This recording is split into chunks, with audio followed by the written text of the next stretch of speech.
আসসালামু আলাইকুম। আপনারা সবাই কেমন আছেন? আশা করি অনেক ভালো আছেন। আল্লাহর রহমতে আমি ভালো আছি। তো আজকে সকাল থেকে প্রচুর পরিমাণে বৃষ্টি হয়েই যাচ্ছে। পুরো অন্ধকার, মেঘ অন্ধকার হয়ে আছে। আমি এদিকে রান্না বসিয়ে দিয়েছি। আর আপনারাও আজকে আজকে স্পেশাল রান্না হচ্ছে। তো আপনারা ভিডিওটা দেখলেই বুঝতে পারবেন আজকে কি রান্না হচ্ছে স্পেশাল। আমাদের জন্য তো প্রচুর স্পেশাল। তো ভিডিওটা কন্টিনিউ দেখতে থাকুন। তো লাইক করবেন, কমেন্ট করবেন, চ্যানেলটা সাবস্ক্রাইব করে দেবেন নতুন হলে। তো আপনারা ভিডিওটা দেখতে থাকুন। তো বন্ধুরা, এই দেখুন সকালে কীরকম পরিমাণে বৃষ্টি হচ্ছে। সেই ভোর 4টা থেকে আমি ঘুম থেকে উঠেছি, তখন থেকেই বৃষ্টি হয়েই যাচ্ছে। তো আমি সকালে ফজরের নামাজ পড়ে সংসারের সমস্ত কাজকাম করে ফেলেছি। ঘর ঝাড়ু দিয়ে, ঘর মোছা, বাসন মাজা সব কাজকাম করে ফেলেছি। এখন খালি রান্নাঘরে রান্না করতে যাব।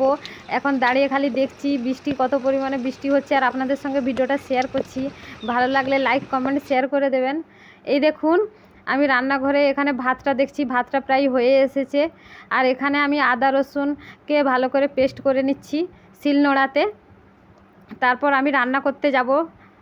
আজকে তো স্পেশাল রান্না হবে খাসির মাংস। আপনাদের দাদাভাই অনেক খুশি।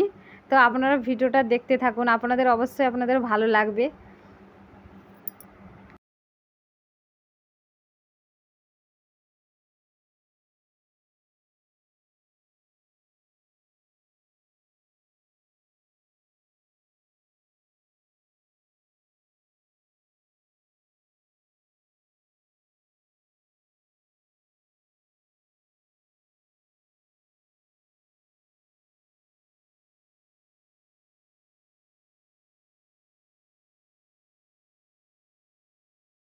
হ্যালো বন্ধুরা, আজকে আমি রান্না করব স্পেশাল খাসির মাংসের ঝোল।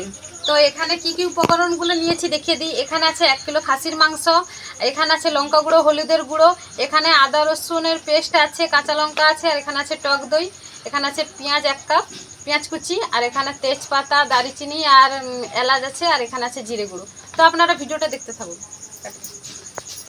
তো বন্ধুরা, এই দেখুন আমি কড়াইতে তেল গরম হয়ে গেছে। এখানে আমি তেজপাতা, দারচিনি দিয়ে তেলে দিয়ে দিয়েছি। তারপর দিয়ে দিলাম পেঁয়াজ কুচি। এখন পেঁয়াজটা ভালো করে লাড়তে থাকবো যতক্ষণ না পর্যন্ত লাল হয়ে আসে। তো লাল হওয়া পর্যন্ত পেঁয়াজটা লাড়তেই থাকবো।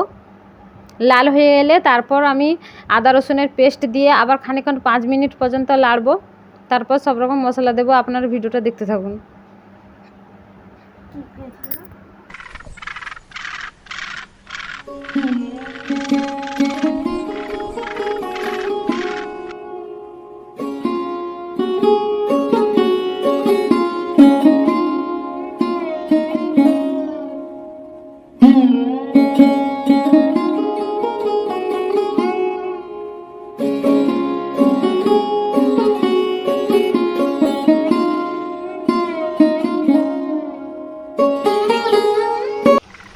তো বন্ধুরা, এই দেখুন আমি সব রকম মশলা দিয়ে দিচ্ছি, লঙ্কা গুঁড়ো, হলুদের গুঁড়ো এবং টক দিয়ে ভালো করে মশলাটা কষিয়ে নিচ্ছি। এরপর আমি মাংসটা তুলব। তো মশলাটা ভালো করে যতক্ষণ না পর্যন্ত মশলা থেকে তেল ছাড়ছে ততক্ষণ ভালো করে কষাবো। এই দেখুন আমার মশলাটা ভালো করে কষানো হয়ে এসেছে। এরপর আমি মাংসটা তুলে দেব। মাংসটা দিয়ে ভালো করে কষবো। ভালো করে কষতে হবে, কেননা খাসির মাংসে আলাদা একটা গন্ধ থাকে। ভালো করে না কষলে সে গন্ধটা যায় না। তো ভালো করে কষে নিচ্ছি আমি। কষিয়ে আর একটা ঢাকনা দিয়ে ভালো করে ঢেকে রেখে দেবো।